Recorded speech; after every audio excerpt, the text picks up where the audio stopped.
Sinopse da 11ª tabuleta. A terra do espaçoporto, Túmon, declara-se zona neutra. Concede a Ninmah, que recebe o nome do Ninhursag. Marduk consegue as terras escuras, os Enlilitas conseguem as terras de antigamente. Os netos de Marduk brigam, Satu assassina Assar. Fecundando-se a si mesmo, Tasti, a esposa de Assar, engendra Oron. Oron vence ao Satu em batalhas aéreas sobre o Tilmon. Os Enlilitas estimam prudente preparar outro espaçoporto. Dumuz o filho de Enki, e Nana, a neta de Eliu, apaixonam-se. Por temer as consequências, Marduk provoca a morte de Dumuz. Procurando seu corpo, Inanna morre, posteriormente ressuscita. Inanna lança uma guerra para capturar e castigar a Marduk. Os Enlilitas entram em seu esconderijo no Grande Monte. Os Enlilitas selam a Câmara Superior para sepultar viva Marduk. Sarpanit, a esposa de Marduk, e Nadu, seu filho, rogam por sua vida. Ninjishzida, conhecedor de segredos do monte, chega até Marduk. Marduk, depois de lhe ser perdoada a vida, vai ao exílio. Enki e Enlil dividem a terra entre o resto de seus filhos. O triunfo de Ninurta e as grandes pirâmides.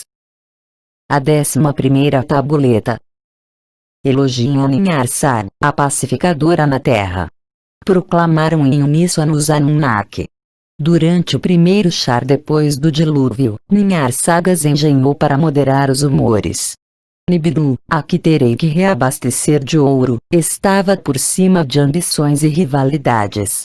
Lentamente, a terra voltou a alagar-se de vida, com as sementes de vida que preservou Enki, o que tinha sobrevivido por si só se acrescentou na terra, no ar e nas águas.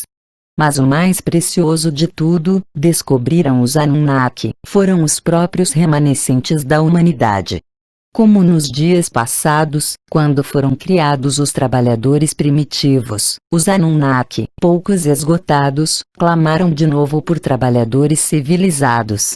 Para quando terminou o primeiro Shar depois do dilúvio, a pacífica trégua se fez em pedaços por causa de um acontecimento inesperado.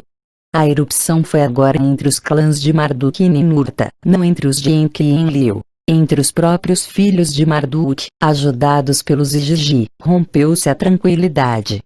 Durante o tempo que Marduk, Sarpanit e seus filhos esperavam no lama a causa do dilúvio, os dois filhos varões, Assar e Satu, se apaixonaram pelas filhas de Shangas, o líder Igigi. Quando voltaram para a terra, os dois irmãos se casaram com as duas irmãs. Assar escolheu a chamada Asti, Satu com a chamada Nebat se prometeu. Assar optou por viver com seu pai Marduk nas terras escuras. Satu fez sua morada no lugar de aterrissagem, onde moravam os Igigi, com Shangas. Shangas estava preocupado com os domínios na terra. Onde serão senhores os Igigi?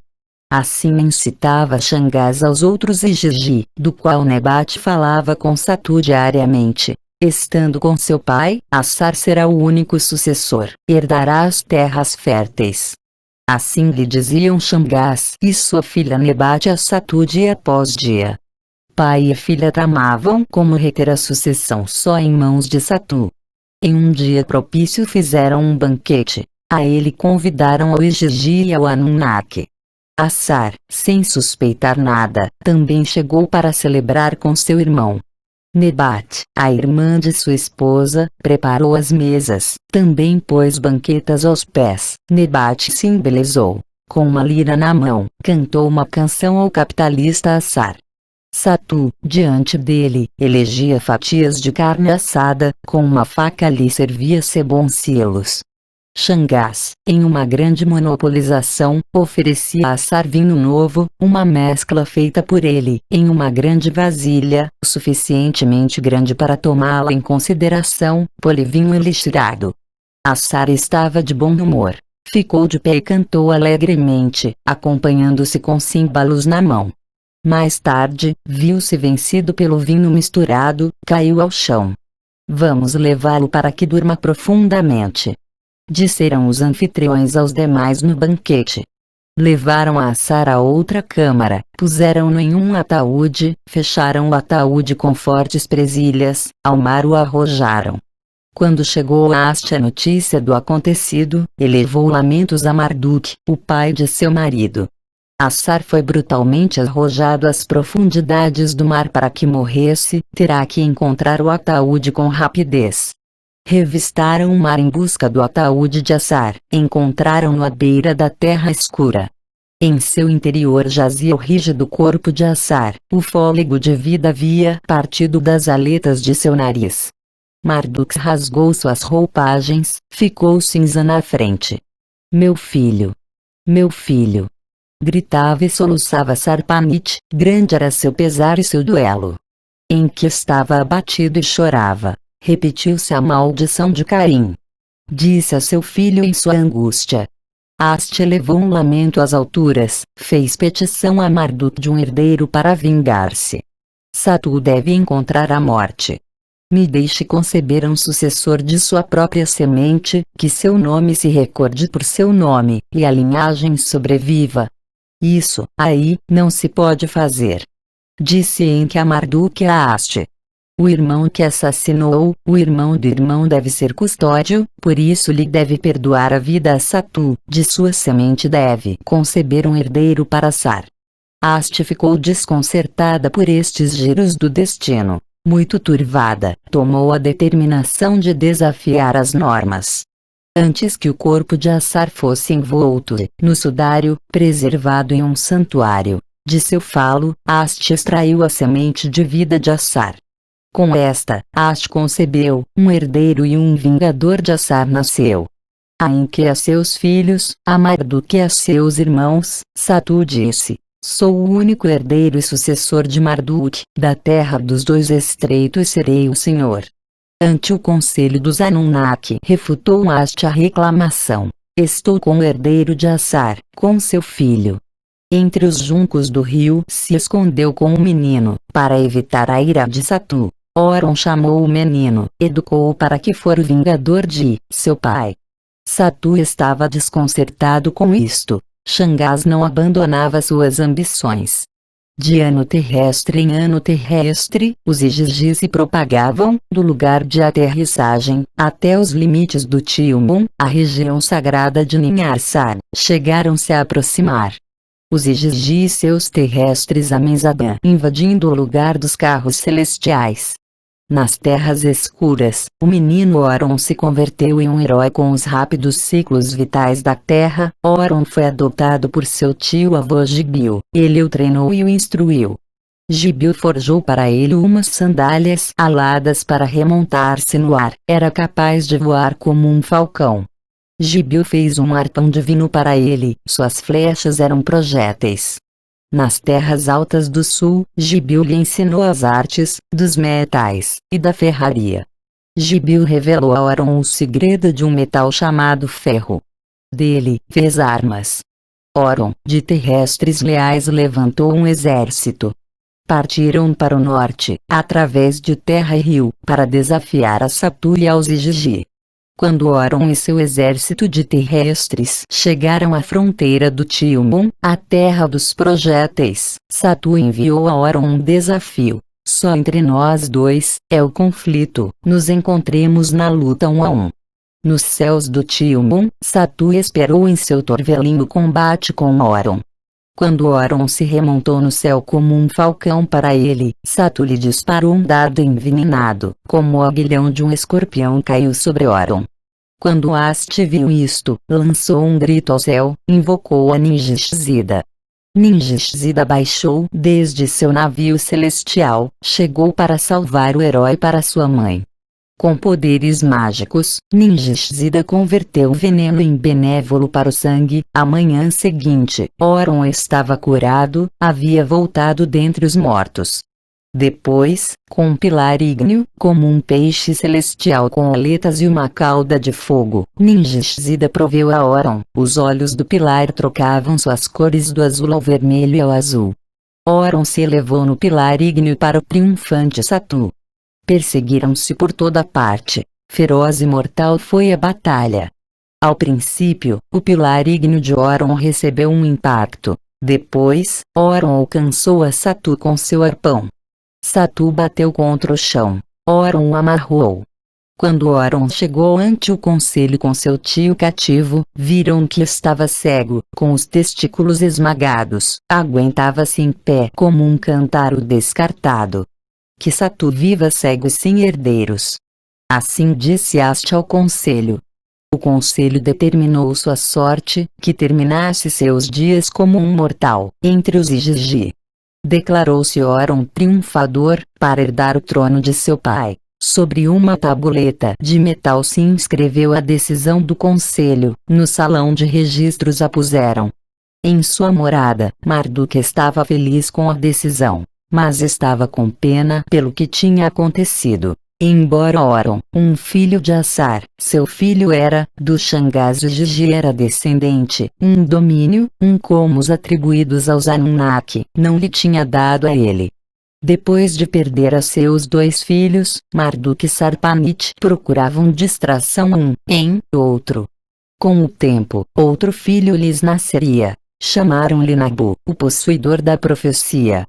Vem agora o relato de por que se construiu na longura um novo lugar dos carros, e do amor de Dumuzi e Inanna, que Marduk rompeu com a morte de Dumuzi. Foi depois da luta entre Oron e Satu, e sua batalha aérea sobre o Tilmun, quando Enlil convocou a seus 3 filhos em conselho. Com preocupação pelo que estava acontecendo, disse-lhes: no princípio, os terrestres se fizeram à nossa imagem e semelhança, agora, os descendentes dos Anunnaki são feitos à imagem e semelhança dos terrestres. Então, foi Caim, o que matou a seu irmão, agora um filho de Marduk é o assassino de seu irmão. Pela primeira vez, um descendente dos Anunnaki levantou um exército de terrestres, pôs em suas mãos armas de um metal secreto dos Anunnaki. Dos dias em que Alalu e Anzu puseram à prova nossa legitimidade, os Igigi não deixaram de provocar transtornos e de romper as regras. Agora, os picos baliza estão situados nos domínios de Marduk, o lugar de aterrissagem está em mãos dos Igigi. Agora, os Igigi estão avançando para o lugar dos carros. Dizem que, em nome de Satu, vão estabelecer-se em todas as instalações do céu-terra. Assim disse Enlil a seus 3 filhos, propô-lhes tomar medidas contra isso. Temos que estabelecer em segredo uma instalação alternativa céu-terra. Que se estabeleça na terra de Ninurta além dos oceanos, em meio de terrestres de confiança. Assim ficou a missão secreta em mãos de Ninurta, nas terras montanhosas além dos oceanos, junto ao grande lago, levantou um novo enlace céu-terra, pô-lo no interior de um recinto, aos pés das montanhas onde se pulverizavam as sementes de ouro, escolheu uma planície de chão firme. Sobre ela fez marcas para a ascensão e a descida. As instalações são primitivas, mas servirão para seu propósito. Ao seu devido tempo, Ninurta declarou a seu pai Enlil: dali podem continuar os envios de ouro a Nibiru, dali em caso de necessidade, também podemos ascender. Naquele tempo, o que começou como uma bênção, terminou como um feito horrível. Naquele tempo, Dumuzi, o filho mais jovem de Enki, se apaixonou por Inanna, a filha de Nannar. Inanna, neta de Enlil, ficou cativada pelo senhor do pastoreio. Um amor que não conhece limites os devorou, a paixão inflamou seus corações. Muitas das canções de amor que, a partir de então, cantaram-se durante muito tempo Inanna e Dumuzi foram os primeiros a cantar, narraram seu amor através das canções. Ao Dumuzi, seu filho mais jovem, Enki lhe atribuiu um grande domínio por cima do Abzu. Melua, a terra negra, chamava-se. Ali cresciam árvores de terras altas, suas águas eram abundantes. Grandes touros vagavam entre os trechos de seu rio, muito numeroso era seu ganho, chegava a prata de suas montanhas, seu cobre brilhava como ouro. Dumuzi era muito amado. Depois da morte de Assar, era o favorito de Enki. Mas Marduk estava ciumento de seu irmão mais jovem. Inanna era muito amada por seus pais, Nannar e Ningal, e Enlil se sentava junto a seu berço. Era formosa, além de toda discrição, competia em artes marciais com os heróis Anunnaki. De viagens nos céus e de navios celestiais tinha aprendido com seu irmão Tu. Os Anunnaki lhe deram de presente uma nave celeste, para que perambulasse pelos céus da terra. Depois do dilúvio, na plataforma de aterrissagem, Dumuzi e Inanna puseram os olhos um em outro. A dedicação dos montes artificiais foi para eles um quente encontro. No princípio estavam indecisos, ele do clã de Enki, ela da linhagem de Enlil. Quando Ninhursag trouxe a paz entre os clãs em disputa, Inanna e Dumuzi as engenharam para estarem juntos longe dos outros, se dedicaram a amar-se. Enquanto passeavam juntos, diziam-se palavras doces de amor um ao outro. Jaziam um ao lado do outro, o coração de um conversava com o coração do outro. Dumuzi rodeou com seu braço a cintura dela, desejava tomá-la como um touro selvagem. Deixa que te ensine. Deixa que te ensine. Dizia Dumuzi a Inanna. Brandamente, ela o beijou, e logo lhe falou de sua mãe. Que mentira poderia lhe contar a minha mãe? O que contará você a Ningal? Vamos falar com minha mãe de nosso amor. De contente, orvalhará perfume de cedro sobre nós. Os amantes foram no lugar onde vivia Ningal, a mãe de Inanna. Ningal lhes deu sua bênção. A mãe de Inanna aprovou a Dumuzi. Senhor Dumuzi, é digno como genro de Nannar. Disse-lhe. O mesmo Nannar deu a boa-vinda a Dumuzi como noivo. O Tu, o irmão de Inanna, disse assim seja. Possivelmente seus esponsais tragam verdadeiramente a paz entre os clãs. Disse Enlil a todos. Quando Dumuzi lhe falou com seu pai e a seus irmãos de seu amor e de seu compromisso, em que também pensou na paz através dos esponsais, deu sua bênção a Dumuzi. Dos irmãos de Dumuzi, todos exceto Marduk se alegraram com a notícia. Gibil forjou um leito de esponsais de ouro, Nergal enviou pedras lápis azuladas. Doces tâmaras, a fruta favorita de Inanna, puseram em um montão junto ao leito. Sob a fruta esconderam as contas de lápis para que Inanna as descobrisse. Como era costume, enviou-se uma irmã de Dumuzi para que perfumasse e vestisse a Inanna. Gestinanna, a que há de ser curada, era seu nome. Revelou-lhe Inanna o que havia em seu coração, de seu futuro com Dumuzi lhe disse. Tenho a visão de uma grande nação. Dumuzi se elevará como um grande Anunnaki. Seu nome será exaltado sobre outros, eu serei sua esposa reinante. Compartilharemos um status principesco, juntos submeteremos aos países rebeldes, eu darei status ao Dumuzi, dirigirei o país retamente. Gestinanna deu conta a seu irmão Marduk das visões de governo e glória de Inanna. Marduk se inquietou enormemente com as ambições de Inanna. A Gestinanna contou um plano secreto. Gestinanna foi até seu irmão Dumuzi, a morada do pastor. Encantada vista e perfumada, disse-lhe assim a seu irmão Dumuzi. Antes que sua jovem esposa durma entre seus braços, deve ter um herdeiro legítimo, nascido de uma irmã. O filho de Inanna não terá direito à sucessão, não crescerá sobre os joelhos de sua mãe. Ela pôs a mão dele em sua mão, apertou seu corpo contra o seu. Irmão meu, eu jazerei contigo. Noivo, contigo teremos um par de Enki. Assim sussurrou Gestinanna a Dumuzi, para que surgisse algo nobre de seu ventre. Em seu ventre derramou Dumuzi o sêmen, e logo dormiu com as carícias dela. Durante a noite, Dumuzi teve um sonho, visualizou uma premonição de morte. No sonho, viu 7 bandidos malvados que entravam em sua morada. O Senhor enviou-a por ti, filho de Dutur. Diziam-lhe. Afugentavam as suas ovelhas, levavam-se a seus cordeiros e seus cabritos, tiravam-lhe seu meio doido de senhorio, arrancavam-lhe de seu corpo a túnica real, tiravam-lhe, e lhe rompiam o bastão de pastoreio, jogavam no chão sua taça. Nu e descalço levavam preso, punham-lhe grilhões nas mãos, o deixavam moribundo em nome do falcão e o pássaro principesco. Inquieto e assustado despertou Dumuzi em metade da noite. Contou-lhe seu sonho a Justinana. O sonho não é favorável. Disse-lhe Justinana ao turbado Dumuzi.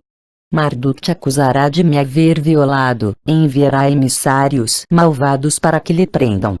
Ordenará que te julgue e te desonre, para desunir a relação com uma Enlilita. Dumuzi gritou como uma besta ferida. Traição! Traição! Gritou. Autu, o irmão de Nana, me ajude.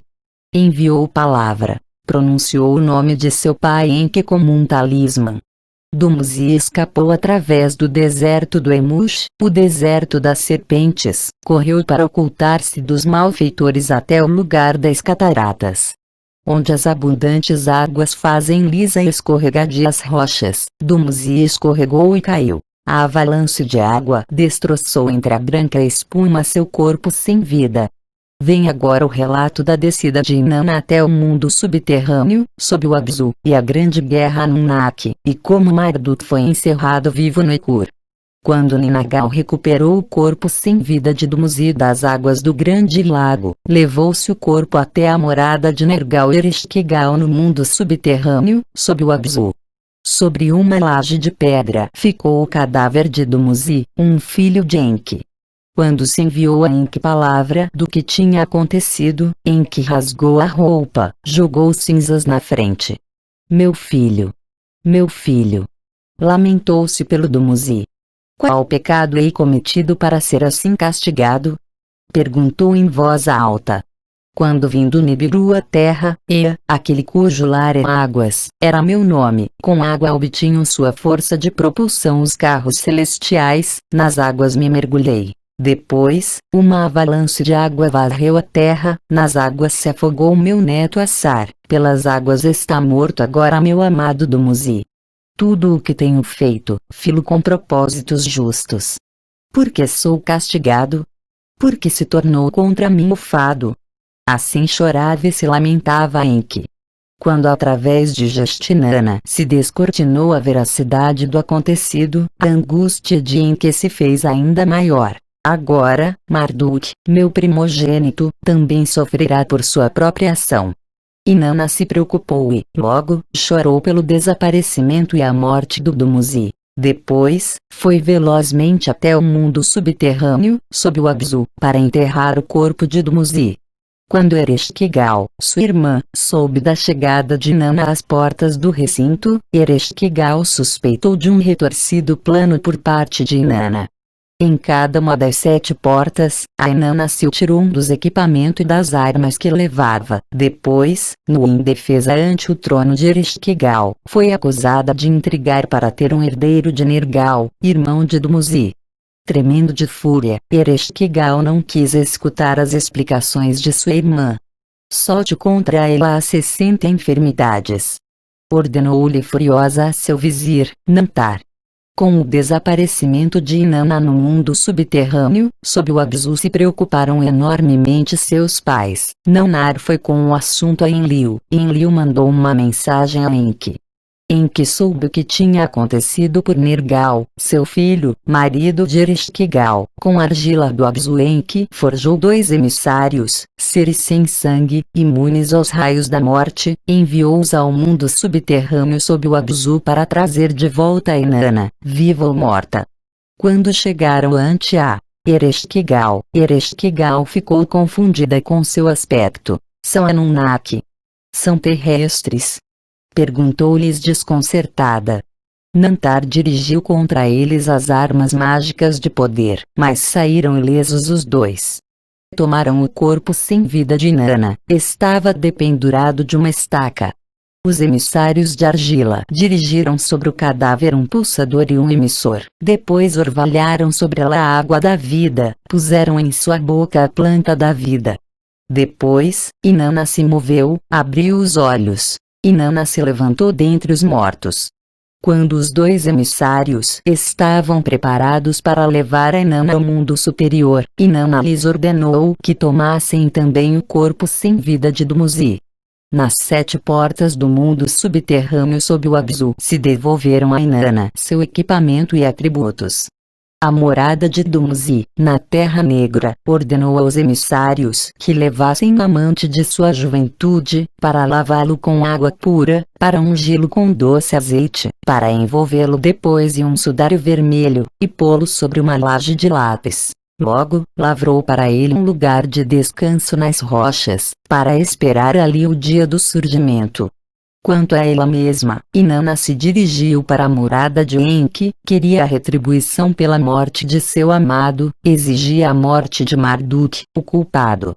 Já houve suficiente morte. Disse-lhe Enki. Marduk foi o instigador, mas não cometeu assassinato. Quando Inanna soube que Enki não ia castigar a Marduk, Inanna foi a seus pais e a seu irmão.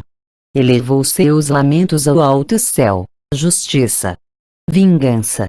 Morte a Marduk. Pediu. Na morada de Eliu se reuniram seus filhos, Inanna e Utu, reuniram-se para um conselho de guerra. Ninurta, que tinha derrotado ao rebelde Anzu, argumentou a favor de fortes medidas. Utu lhes informou de palavras secretas trocadas entre Marduk e os Igigi. Marduk, uma serpente maligna, devemos libertar da terra. Enlil concordou com eles. Quando se enviou a demanda da rendição de Marduk a Enki, seu pai, Enki convocou em sua morada a Marduk e ao resto de seus filhos. Embora ainda choro meu amado Dumuzi, devo defender os direitos de Marduk. Embora Marduk instigou o mal, por um malfado, não por mão de Marduk, morreu Dumuzi. Marduk é meu primogênito, nem que é sua mãe, está destinado para a sucessão. Devemos lhe proteger todos da morte às mãos de Ninurta. Assim disse Enki. Só Gibil e Ninagal tiveram em conta a chamada de seu pai. Ninjishzida se opôs, Nergal vacilava. Só ajudarei-se, se encontrar em um perigo mortal. Disse. Foi depois disso que uma guerra, de desconhecida ferocidade, explodiu entre os dois clãs. Foi diferente da luta entre Oron e Satu, descendentes de terrestres. Uma batalha entre os Anunnaki, nascidos no Nibiru. A guerra começou por meio de Inanna, que cruzou com sua nave celeste os domínios dos filhos de Enki. Inanna desafiou a combater a Marduk, perseguiu-lhe até os domínios do Ninagal e do Gibil. Para ajudá-la, Ninurta disparou os raios fulminantes de seu pássaro da tormenta contra as fortalezas do inimigo, Ishkur atacou dos céus com relâmpagos abrasadores e trovões demolidores. No Abzu, varreu os peixes dos rios, dispersou o gado pelos campos. Marduk se retirou para o norte, ao lugar dos montes artificiais. E perseguindo, Ninurta orvalhou com projéteis venenosos as moradas. Com sua arma que despedaça, lhes roubou os sentidos às pessoas daquelas terras, os canais que levavam as águas do rio se voltaram vermelhos de sangue. Os resplendores do Ishkur convertiam a escuridão das noites em dias chamejantes. Enquanto as devastadoras batalhas avançavam para o norte, Marduk se hospedou no mesmo Ekur. Gibil desenhou um escudo invisível para este. Nergal elevou até o céu seu olho que todo vê. Inanna atacou o lugar escondido com uma arma de brilhantismo, dirigida com um corno. Oron chegou para defender a seu avô. O brilhantismo lhe danificou o olho direito. Enquanto tu mantinha a distância além do Tumum aos Igigi e as suas hordas de terrestres, os Anunnaki, os que apoiavam a um e a outro clã, cercavam batalha aos pés dos montes artificiais. Que se renda Marduk, que termine o derramamento de sangue. Estas palavras transmitiu Eliu a Enki. Que falem irmão com irmão. Enviou-lhe uma mensagem em Arsagenki. Em sua guarida, dentro do Ekur, Marduk seguia desafiando a seus perseguidores, da casa que como uma montanha fez seu último baluarte. Inanna não podia superar a imensa estrutura de pedra, seus flancos lisos desviavam as armas dela. Depois, Ninurta se inteirou de que havia uma entrada secreta, encontrou uma pedra giratória no lado norte. Ninurta atravessou um escuro corredor, chegou à grande galeria, sua abóbada reluzia como um arco-íris com os multicoloridos emissões dos cristais. No interior, alertado pela intrusão, Marduk esperava Ninurta com as armas dispostas, respondendo com armas, destroçando os maravilhosos cristais. Ninurta seguiu subindo pela galeria. Marduk se retirou até a câmara superior, até o lugar da grande pedra que pulsa. Em sua entrada, Marduk baixou os fechamentos de pedras descendentes, que impediam qualquer entrada. Inanna e Ishkur seguiram a Ninurta ao interior do Ekur. Ficaram a pensar o que podiam fazer. Que a hermética câmara oculta seja o ataúde de pedra de Marduk, disse Ishkur. Ishkur prestou atenção aos 3 blocos de pedra, dispostos para deslizar-se para baixo. Que morra lentamente, sendo enterrado vivo, seja a sentença do Marduk. Inanna deu seu consentimento. Ao final da galeria soltaram os 3 blocos de pedra, cada um deles fez descender uma pedra para tapar, para encerrar a Marduk como em uma tumba. Vem agora o relato de como Marduk foi salvo e partiu para o exílio, e de como se desmantelou o Ekur e se reorganizou o senhorio sobre as terras. Longe do sol e da luz, sem comida nem água, Marduk foi enterrado vivo dentro do Ekur. Sarpanit, sua esposa, elevou um lamento por sua prisão e castigo sem julgamento. Acudiu Enki, seu sogro, chegou a ele com seu jovem filho Nabu. Marduk deve ser devolvido para estar entre os vivos. Disse-lhe Sarpanit a Enki. Ele a enviou ao Tu e ao Nunar, que podiam interceder ante a Inanna. Rogou que deem a vida ao Senhor Marduk. Deixem que siga vivendo humildemente, deixará um lado o governo. Inanna não se aplacou. Pela morte de meu amado, o instigador deve morrer, replicou Inanna. Ninharsar, a pacificadora, convocou aos irmãos Enki e Enlil. Marduk deve ser castigado, mas não merece a morte. Disse-lhes. Viva Marduk no exílio, que entregue a Ninurta a sucessão na terra. Enlil se sentiu agradado com suas palavras e sorriu. Ninurta era seu filho, de Ninurta ela era a mãe. Se entre sucessão e vida tenho que escolher, o que posso eu, um pai, dizer? Assim respondeu Enki, com o coração doído. Em minhas terras se estendeu a desolação, a guerra deve terminar, pelo Dumuzi ainda estou de luto. Que Marduk viva no exílio.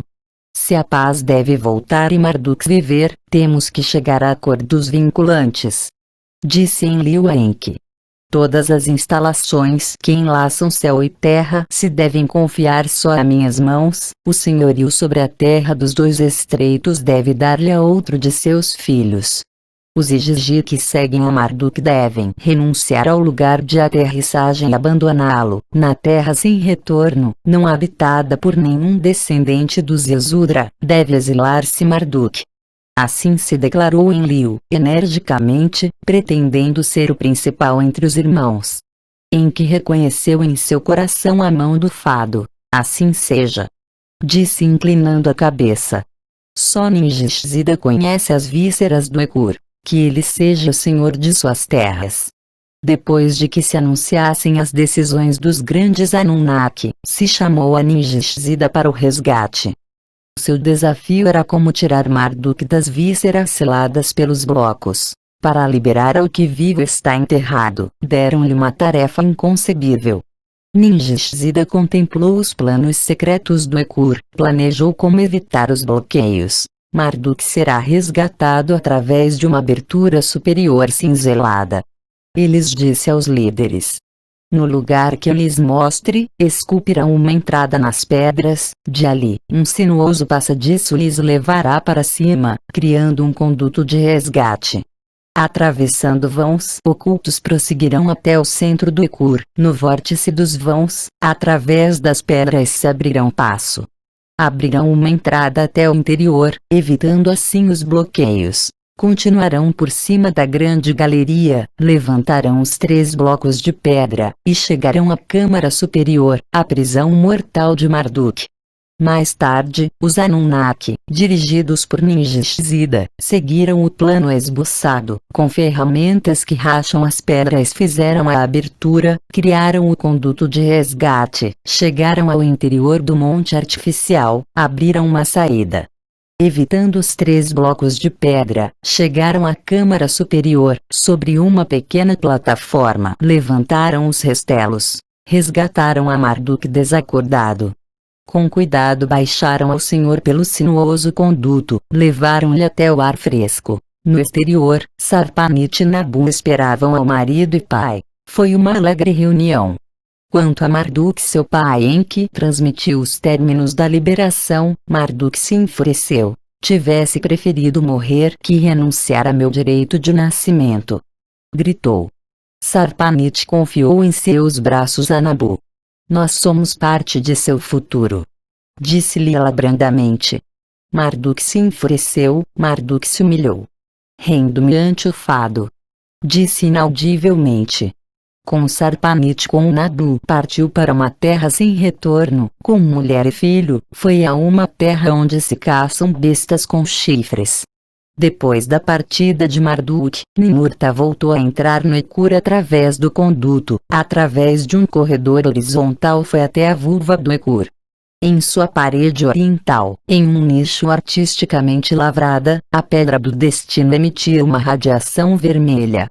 Seu poder me apanha para me matar, com uma atração mortal me subjuga. Gritou Ninurta dentro da câmara. Levem isso. Destruam por completo. Gritou Ninurta a seus tenentes. Retrocedendo seus passos, Ninurta foi através da grande galeria até a câmara mais elevada. Em uma arca cavada pulsava o coração do Ekur, a força de sua rede. Se potencializava com 5 compartimentos. Ninurta golpeou a arca de pedra com sua vara. Aquela respondeu com uma ressonância. Ninurta ordenou que se tirasse a pedra Guri, que determina as direções. Levou-se até um lugar de sua eleição. Descendo pela grande galeria, Ninurta examinou os 27 pares de cristais de Nibiru.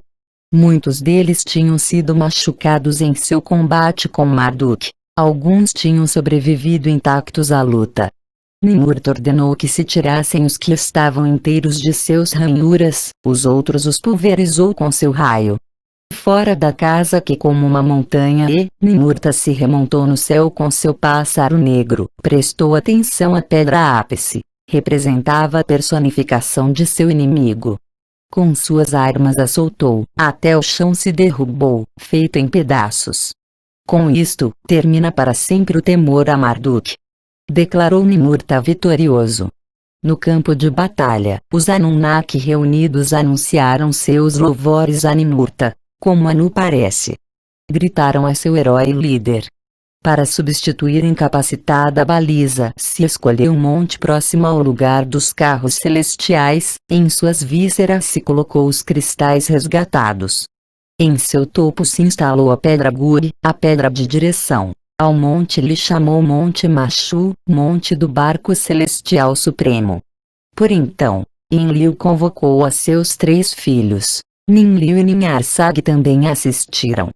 Reuniram-se para confirmar os mandatos sobre as terras de antigamente, para atribuir senhorio sobre as novas terras.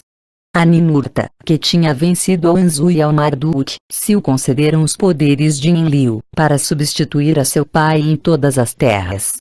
Ao Escur lhe concedeu o senhorio do lugar de aterrissagem, nas montanhas dos cedros, unindo assim o lugar de aterrissagem aos seus domínios do norte.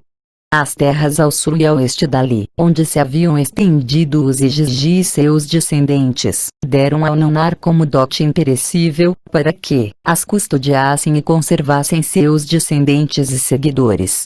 A península onde estava o lugar dos carros se incluiu nas terras do Nunar. Autu lhe confirmou como comandante do lugar e do umbigo da terra.